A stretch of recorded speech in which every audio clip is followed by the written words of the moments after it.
Hello explorers, thanks for joining us again and welcome back to our channel. If you are joining for the first time, I appreciate your time. Here we talk geopolitics on how the continent of Africa engage its strategic partners from around the world. In this episode, I want to look at the arrival of the South African ambassador, Mr. Rasool, that was kicked out from the United States of America. The South African ambassador to the United States received a heroic welcome in the country of South Africa. And you could see the crowds welcoming the ambassador. According to other observers, they say that the ambassador, to an extent, stood up to the United States of America and said it the way it should be said, according to people's own conversation. However, the ambassador said this particular expulsion and that his removal from the United States of America is not about him, that he is out of the equation, that this issue is between the United States of America's behavior and perception of South Africa and South Africa as a country's own position on a number of global issues, that he is away from it. You know how we do it here. We don't waste your time, don't touch anything, do nothing. It's important that we listen to the interview that the South African ambassador. He went ahead to discuss a variety of issues, talking geopolitics, slamming the United States of America's own perspective with regards to how he perceived that particular webinar that he handled. Mr. Rasool covered a number of very important strategic conversations that I want you to really listen to. It's important that before we go into the specifics, I really want to play what Mr. Rasool said when he arrived the airport in the country of South Africa. Then we can kickstart these particular discussions with regards to his incredible interview that he did with one of German's television station, DWTV. Let's listen to the ambassador's own statement when he arrived South Africa. Then we can go ahead to discuss this particular important episode. The Palestinians are lost in this world without someone that they can depend on, like they have depended on South Africa.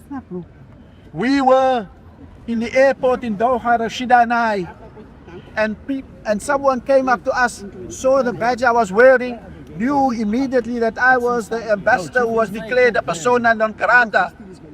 And she said, "Thank you very much." Rasool says he has no regrets, but South Africa needs to continue finding ways of engaging with the US as it's one of the country's largest trading partners. We will never stop speaking the truth. And so we are not here to call on you to throw away our interests with the United States, because our workers depend on AGOA and our workers depend on those investments. But we will do so with full dignity, with our sovereignty intact. So before I actually play this interview to look at the specifics in terms of the discussion, let me say a few words. According to Mr. Rasool, he said, "I did not break the diplomatic code in the United States of America." He went ahead to talk on why he was expelled in the United States of America, that this is not about me, it's about the country of the United States and the country of South Africa. He said, "Take me out from this conversation." According to the ambassador, he said he has some strong position in regards to how he perceived the United States of America's action and engagement with the country of South Africa. That to an extent, he has looked at the operations engagement and the behavior in a number of areas. According to him, if he looks at the particular conversation and the rhetoric in regards to how he perceived US's position in regards to South Africa, these were very concerning to him. According to him, if it walks like a duck, if it quacks like a duck, if it croaks like a duck, it is a duck. Ibrahim Rasool says he stands by what he said on that webinar, and he joins me now from Cape Town. Ambassador Rasool, welcome to DW News Africa. Were the remarks you made on that webinar misinterpreted by the Trump administration? Do you think that the US President Donald Trump is a white supremacist? That is what the administration says you said. I think the truth is that I analyzed from a South African perspective to a South African audience. I analyzed the political phenomenon so that we can understand the phenomenon of supremacy, rather than accusing a person or a personality of being a supremacist. But if the shoe fits, the shoe fits. What I was linking up was the fact that here was a vice president of that phenomenon coming to Germany and speaking to the Alternative für Deutschland. Here was Elon Musk stirring up support for Reform UK with Nigel Farage, and all of this coming from a history in which South Africans have understood what white supremacism was explaining to South Africans, if you want to understand how we will deal with this, you must go back to our history of dealing with supremacism. That's his own perspective. So the ambassador was pretty clear on where he stands on global issues. He never backed down. He was pretty straightforward on where he stands. The questions were posed on this particular ambassador. Mr. Rahul never shied away from the questions, and he wanted us to understand where does South Africa stands, the United States of America stands, and his own position in regards to this particular discussion. Let's play the clip. Right, but I still want you to answer the question and not give me a diplomatic answer. Do you think that the United States president is a white supremacist? I think that there are signs of supremacism that are clearly there. It's being exported around the world, and I think picking on South Africa particularly, on people of other colors, other religions and so forth, begins to say that maybe if it begins to smell like it, look like it, and they react to it, then maybe we are seeing the signs, the early signs of that work. Ambassador, it is highly unusual for a senior diplomat to be expelled from the US in the way that you were. Do you think that there is more to your expulsion by the Trump administration? Look, there's been a campaign from the day that I've been announced. It's been the work that APAC has been doing in the US, that a particular blogger from San Francisco or Los Angeles who wanted to be the ambassador of the US to South Africa has been driving. I think that they were very angry when I was credentialed by President Biden. So all of that begins to say that the issue has been not about the ambassador. The issue has been about how South Africa had taken Israel to the International Court of Justice. It's how South Africa has maintained its non-alignment in the world. It was South Africa's perceived position in BRICS. And I think it is South Africa's leadership in the G20. So I don't take this personally. I think that they found a pretext to deal with me. But I think that at the end of the day, it's a relationship issue between South Africa and the United States. It is interesting to know that the continent of Africa is at a crossroad at the moment, and the United States of America, considering the current president, Mr. Donald Trump's decision in regards to executive orders that has impacted a number of countries across the region. Africa is paying attention in regards to this behavior towards the continent, and more importantly, a very strategic country like South Africa that embodies the voice of the global south and countries across the continent of Africa. Make no mistake, South Africa is a very strategically positioned country in the continent of Africa.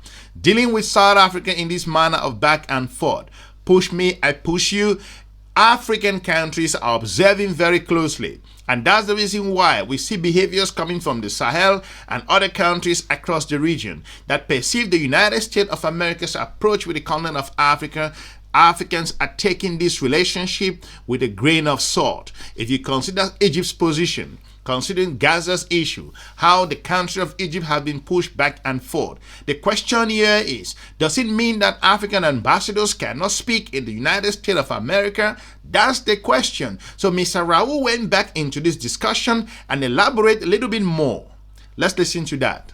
I want to pick up on the point you're making about the case that South Africa has at the International Court of Justice as it pertains to Israel, and the case about genocide. But you're talking about the personal element there, and I'll tell our audience that you've served as South Africa's ambassador to the United States. This is 2010 to 2015 when Barack Obama was president.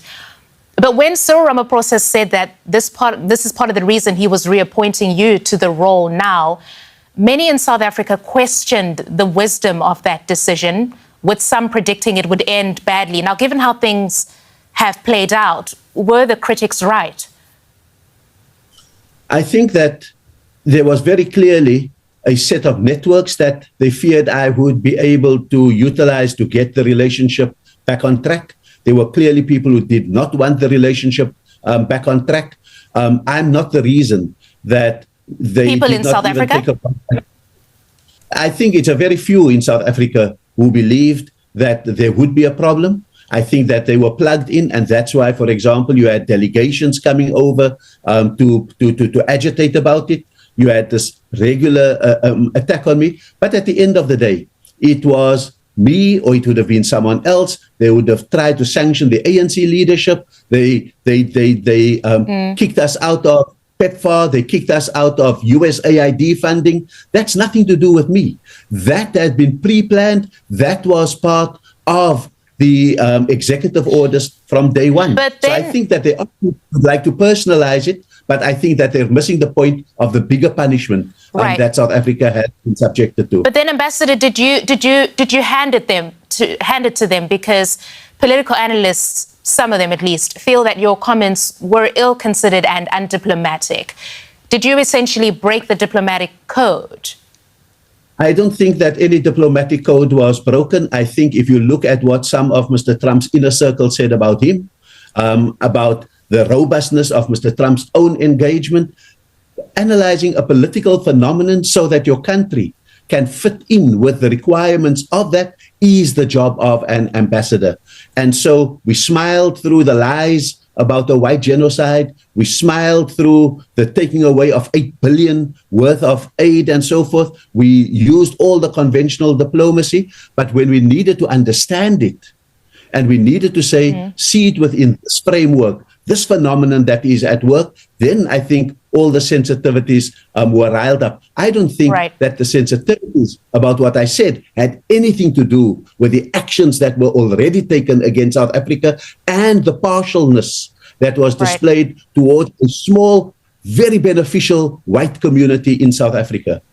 Yeah, and we will talk about that community, but I just, one more follow-up on this point, because you were declared persona non grata by the U.S. Secretary of State, Mark Rubio. You said that you wear that as a badge of honor. You talked about the role of an ambassador. There has to be the question asked there, if you potentially might have jeopardized South Africa's relations with a key trading partner that is the United States. No, I think that, as I pointed out to you, there were many things in the relationship already before I had arrived. 211 senators had said, and Congress members, take them out of the African Growth and Opportunities Act. Already positions were being laid, sanction the leaders of the ANC. Already all of those things were in place. What I was able to do was actually to reduce the tensions with particular parties, with particular people that I have known, with think tanks, and explain South Africa. I think the success of what I was achieving was more frightening than my presence in Washington, D.C. The ambassador never backed down. He basically said that he never break any diplomatic code. He was pointing out that as a result of South Africa's position in some global issues, difficult particular conversation that we all know on global events, Russian war in Ukraine, and looking at the Ukrainian position and the country of South Africa's position in regards to Russia and that of Ukraine, how African countries made incredible effort to make sure that they can build a strong relationship with the United States of America. But South Africa came under tremendous pressure like other African countries, lambasted by the United States of America, threatened to be removed from AGOA and tax imposition in a whole lot of issues. So South African people are watching this particular approach by the United States of America. So the ambassador is basically saying that it's not about him. It's about the country of South Africa and that of the United States of America. That whosoever was to be the ambassador of the United States of America coming from South Africa,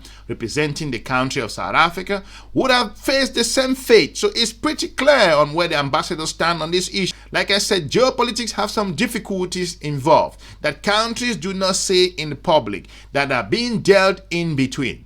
That's why the ambassador came out clear. and pointed out that at this time in the continent of Africa's history, that the relationship between the United States of America and that of South Africa go beyond what we see in the global media. Let's play the clip. Frightening to who, Ambassador? To some of the lobbyists that we saw from South Africa going to the White House to make their case? Absolutely frightening to some of those people, because they did not want and they did not expect the kind of success and traction that we were able to get right in the USA. And so I feel, when I say it's a badge of honor, it is not that I failed. It is that I think we did shake up the assumption that South Africa would roll over and die and allow itself to be bullied. Ambassador Rasool, one of the things you mentioned was, of course, South Africa's foreign policy as it pertains to Palestine. Now, President Trump has been critical of South Africa's stance on the Israel-Hamas conflicts, including South Africa's decision to accuse Israel of committing genocide in Gaza, that case at the International Court of Justice. Has South Africa been under pressure to withdraw that case from the US?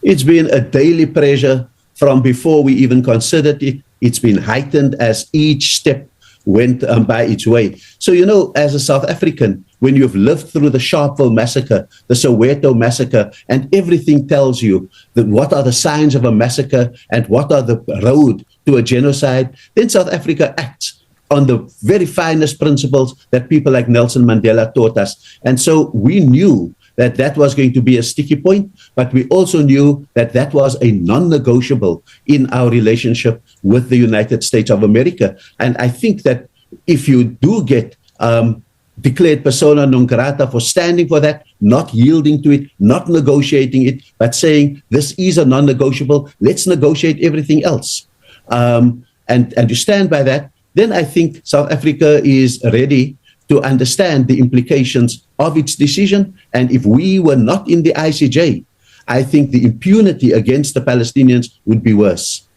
So am I reading you correctly that the position in Pretoria will be to stick with that case, even if the pressure is amped up and if AGOA, this very important trading arrangement with the United States, is potentially on the line for South Africa?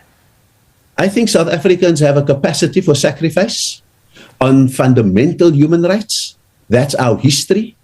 We have been through similar oppressions. We can see it when it happens elsewhere. And so South Africans, black South Africans, called for sanctions against the country, even if it hurt us during the apartheid years. And so I think it's not that we are suicidal. It is that South Africans value their values more than sometimes their interests. And that's what we've got to teach the world, the absolute supremacy of our values. Right. We can manage our interests, but we cannot negotiate away the values that South Africa stands for. It is important to understand that South Africa, to an extent, this heroic welcome that the ambassador received in the country of South Africa is an indication that the continent of Africa and the people of South Africa are paying a closer attention in regards to their relationship with the United States of America. If you look at the current president of the United States of America, Mr. Donald Trump's comments in regards to the country of South Africa, and also the Secretary of State, Mr. Marco Rubio, what they have said over and over again, pointing out Mr. Marco Rubio refused to attend the G20 of heads of foreign ministers in the country of South Africa. That's important. The president spoke about this particular relationship, and more importantly, the country of South Africa have always said that they will not back down in regards to their position on non-aligned. The United States of America will not move them in that particular position. That's the reason why we've seen South Africa be so calm in this relationship. The South African government, to an extent, has decided not to make certain comments. The United States of America, to an extent, has come out clear to single out South Africa in a whole lot of very important strategic engagement issue. South Africa's relationship with Russia, China, and South Africa is a big player in the global south, talking about BRICS. All of these issues, the ambassador put them into context, and to an extent he thought, according to him, that this is not about me. It's about the country of South Africa and that of the United States of America. The US President Donald Trump, he's just nominated a new US ambassador to South Africa, Leo Brent Bozell. He is described as a supporter of Israel. What does that say to you, at least, about how the U.S. administration views the U.S.'s relations with South Africa?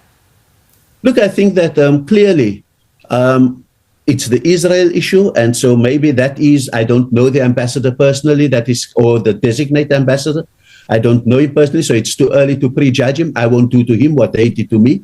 And secondly, I think that what we need to understand is it is the US's prerogative to come and fight for their issues here, just like it was my prerogative to defend my country there. And so that is going to be an interesting way to go forward. But I think that we must understand that we will not allow untruths, misrepresentations, and post-fact issues to muddy the waters of our relationship. We on that point, Ambassador, on the point of untruths, President Donald Trump and Elon Musk, the world's richest man, who was born in South Africa, accused the government in South Africa of persecuting the white Afrikaner population. That's an untruth. Right. Is it exacerbating tensions in South Africa? And do you view this as interference in domestic affairs? Absolutely. That's a breach of diplomacy. You see, when you interfere in the internal affairs of South Africa, but call it race baiting when we describe the phenomenon of supremacy. And so I want to really say that everyone knows that South Africa's white Afrikaner community is not an oppressed community when 7% own 72% of the land. No land is being expropriated. There is no genocide. That is a fact. Europe understands it like that. Asia understands it. South America understands it. Most Americans understand it like that, except the administration. And I guess my final question would be, your successors, as far as we know, has not yet been picked. But what will be your advice to the person who will be taking over from you as South Africa's ambassador to the US? That's the prerogative of the president. I would simply say to the president, if it was my business to say it to him, don't be pressurized by some to send a person not based in the values of Ubuntu, the philosophy of humanity that we live with in South Africa. Don't be pressurized, because I think we're going to need someone who will pursue the relationship with absolute dedication and hopefully with enormous success. But we cannot simply have someone who goes and does the hands up. That is not what our nation is about. That's not in our DNA. And that was clearly seen on the way in which I was received when I came back to Cape Town, because for the first time it appeared that Black people also had a say in what our relationship should be like with the United States of America. Ibrahim Rasool, thank you for joining us here on DW News Africa. I want to thank you for watching. Let me know in the comment section what you think with regards to this particular interview and where the ambassador stands. If you think the ambassador was spot on with regards to his own perspective, and more importantly, if you think that this is way above Mr. Rasool, and if this is just about the country of South Africa and the United States of America, considering the previous administration of Joe Biden and now the current administration with Mr. Donald Trump. I want to thank you for watching. I will be looking forward to meeting you soon in our next episode. Have a good day. Bye-bye.